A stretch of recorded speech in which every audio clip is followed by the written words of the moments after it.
Outside, my other patients wait. Maybe snow falls. We're all just waiting for our deaths to come. We're all just hoping it won't hurt too much. You say, it makes it seem less lonely here. I study them as if the deep red cuts were only wounds, as if they didn't hurt so much.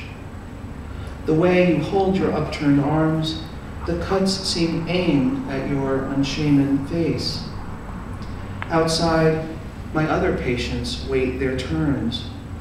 I run gloved fingertips along their course, as if I could touch pain itself, as if by touching pain, I might alleviate my own despair.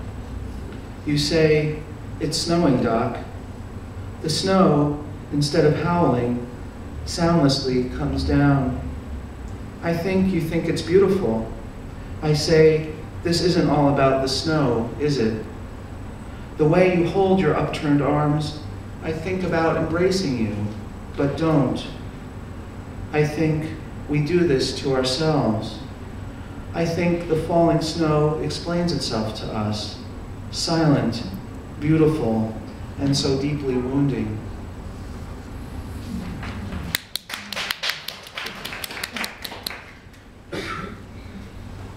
Whenever I read this next poem, I'm reminded how much our patients actually really take care of us in medicine, which I suppose is another kind of definition of empathy.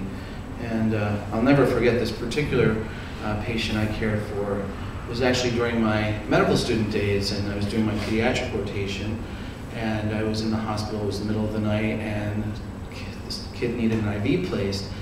And so I go there with all my equipment, and it's, again, probably midnight or who knows what time, and trying to get this IV in and trying it over and over again, sticking him over and over again.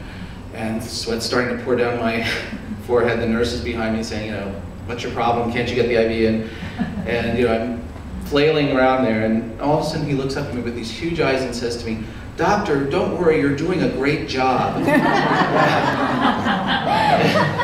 I remember thinking, first of all, that's totally not true. And then thinking, my gosh, here's this kid, 5 years old, who's more worried about me and my distress than what he was suffering himself. So I want to read this in honor of all my patients, but particularly him. It's a very short poem. It's called Age 5, Born with AIDS.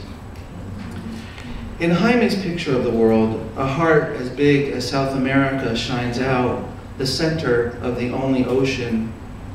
3 stick figures, one is labeled me, are drawn beside the world as if such suffering could make us more objective. Jaime is bald and has no mouth. His parents aren't like him. They're all red lips and crazy yellow hair and grins. There is no title for his work of art except the names we give ourselves.